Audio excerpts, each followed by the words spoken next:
随着全球化的不断加深，今天人员物资在全球范围内不断流动。然而，一场新冠疫情也告诉我们全球化有多么脆弱。实际上，全球化的脆弱不止疫情能在全球范围内传播。今天全球范围内的物资流动主要也就是靠海运，甚至主要就是靠几个隧道。而今年3月份发生的一个并不太大的事故，却差一点让全球10%的物资流动暂停掉。今年3月23日，一艘载货量20万吨的巨轮突然在苏伊士运河搁浅了。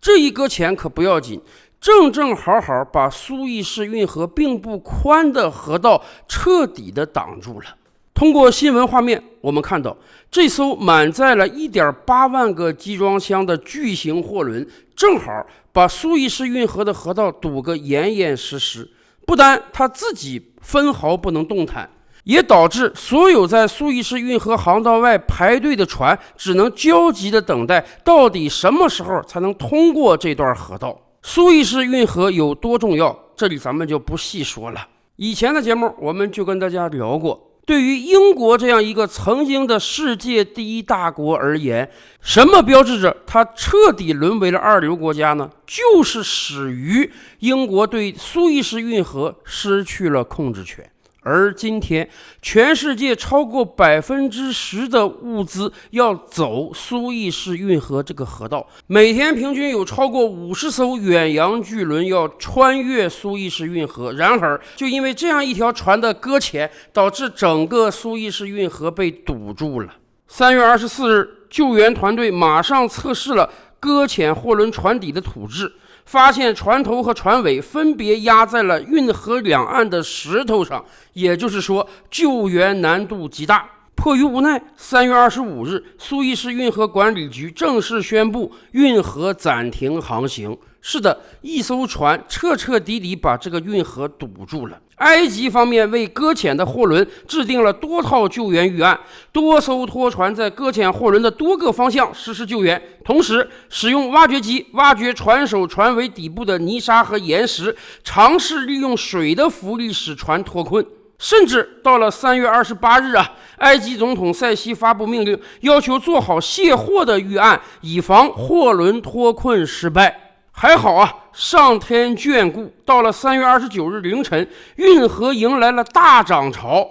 救援团队借助潮汐力量继续作业。到3月29日下午，终于使得搁浅货轮完全起伏，成功脱潜。从3月29日晚18点开始，苏伊士运河才慢慢恢复了通航，拥堵船只陆续通过运河。前后整整用了6天时间，终于让这样一个20万吨的庞然大物脱潜，由拖船拽着慢慢的驶离了苏伊士运河河道。除了时间上的损失之外，没有发生人员和物资上的损失，这不得不说已经是万幸了。然而船是解救出来了，后续的问题更复杂。埃及方面非常震怒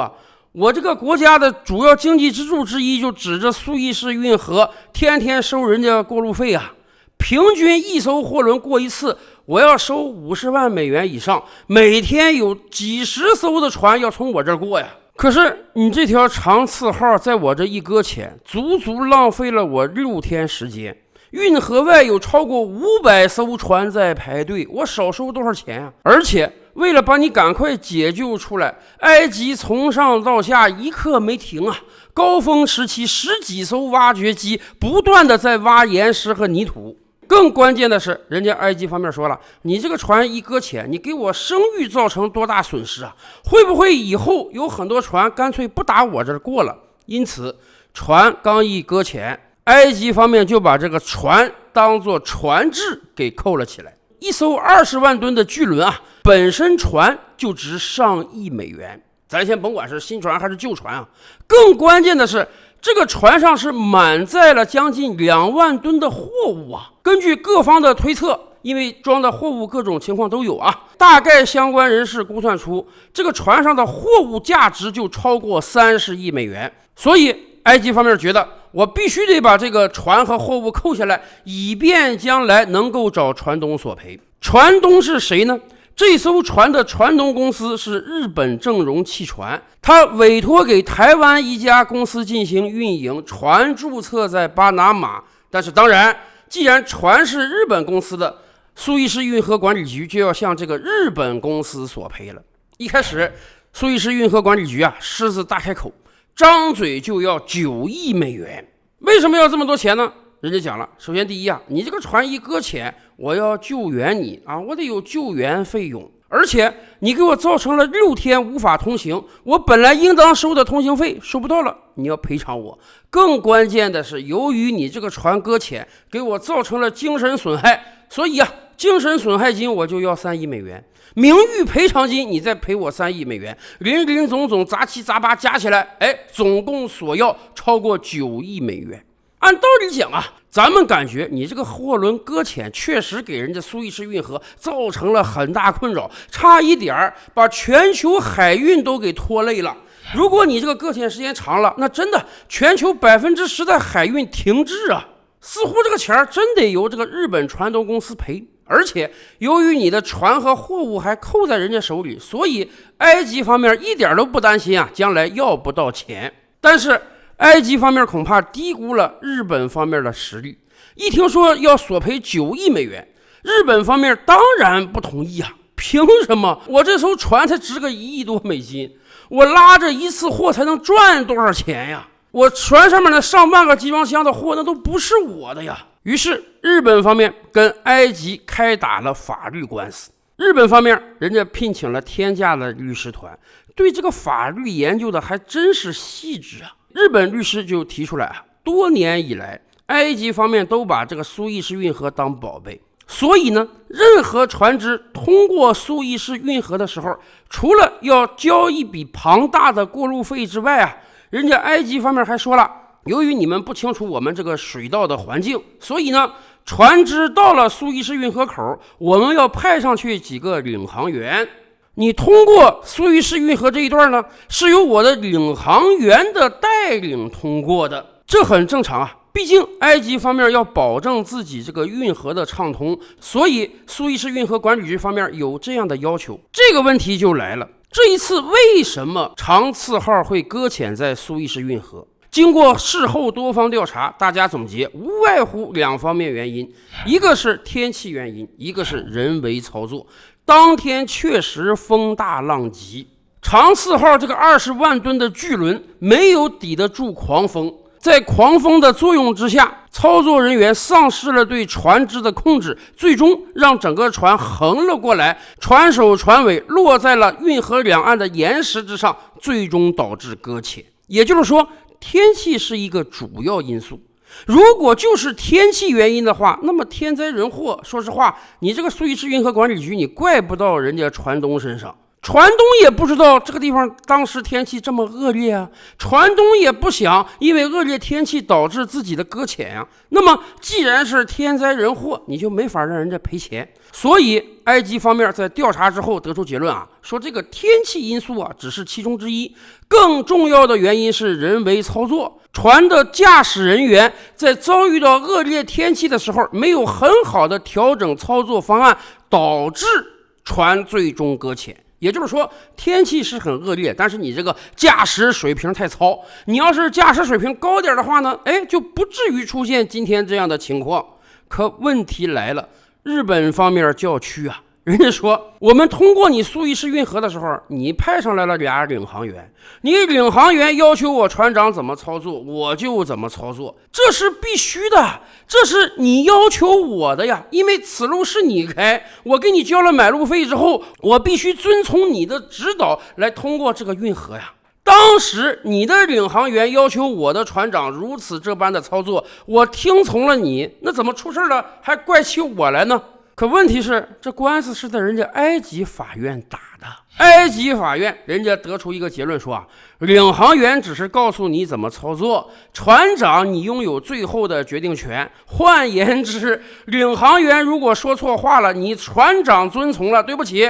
这个板子就要打在船长和船东的屁股上。所以人家认为这一次的人为疏失不是领航员的问题，而是船东的问题。所以日本公司才觉得冤啊。那是不是以后任何一只船只通过苏伊士运河的时候，都可以把领航员的话当耳旁风了呢？而且经过调查，人家日本律师还提出来啊，当天这个天气情况恶劣，苏伊士运河当局派出的领航员已经向上级汇报了，说这个天气情况似乎不太适合通过，能不能等一等？苏伊士运河管理局当时考虑到外面已经有很多船在排队了，所以告诉领航员没问题，这样的天气可以通过。也就是说，从上到下都是苏伊士运河管理局要求长次号在那样一个恶劣天气下通过的。所以人祸到底是埃及造成的，还是日本船东造成的呀？更关键的是，人家律师经过调研了合同，指出啊，每艘船通过苏伊士运河的时候，给你交50万美元。根据合同规定，这不只是买路钱，这个钱呢也包括了救援费啊。也就是说，埃及方面原来就规定，如果你这个船在通过苏伊士运河的过程中出现了问题，我们要免费救援的。我收你这50万美元里面包含了救援费，那么你现在怎么又跟日本船东要救援费了呢？所以啊，这官司一开打，日本船东方面反而不着急了。人家说，不但我这9亿美元一分不能赔你，我将来还要反诉苏伊士运河管理局呢，因为你把我这20万吨货物扣了，导致我的货主不能按时收到货，未来我还要找你索赔呢。这一下苏伊士运河管理局也着急了，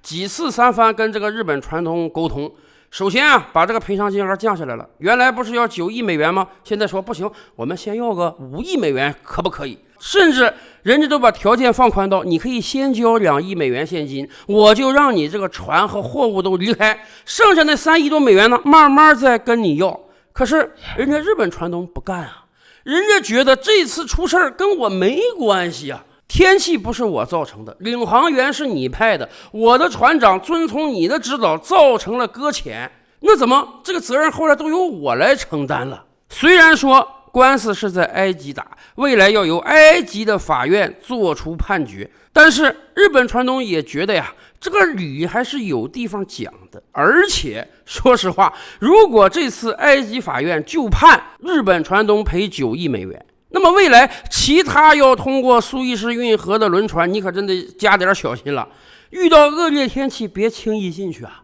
听到人家领航员的指示，遵不遵从你得自己决定啊。不遵从你可能违反合同，可是遵从了，如果出事了，按照这次的判例，责任全在你呀。也就是说，只不过是为了想少绕点道，快点把货送过去，赚点运费而已，可一旦出事儿，那绝对赔得倾家荡产啊！所以对于埃及来讲，如果这次赔偿的事情不彻底处理好的话，那么未来还真的有很多轮船公司不敢从这儿过呀。毕竟世界上还有别的河道海道可以做替代呀。甚至就像我们上次说的那样，随着全球气候变暖，北极航道有没有可能替代呀？照吕拍案，本回书着落在此。欲知大千世界尚有何等惊奇，自然是且听下回分解。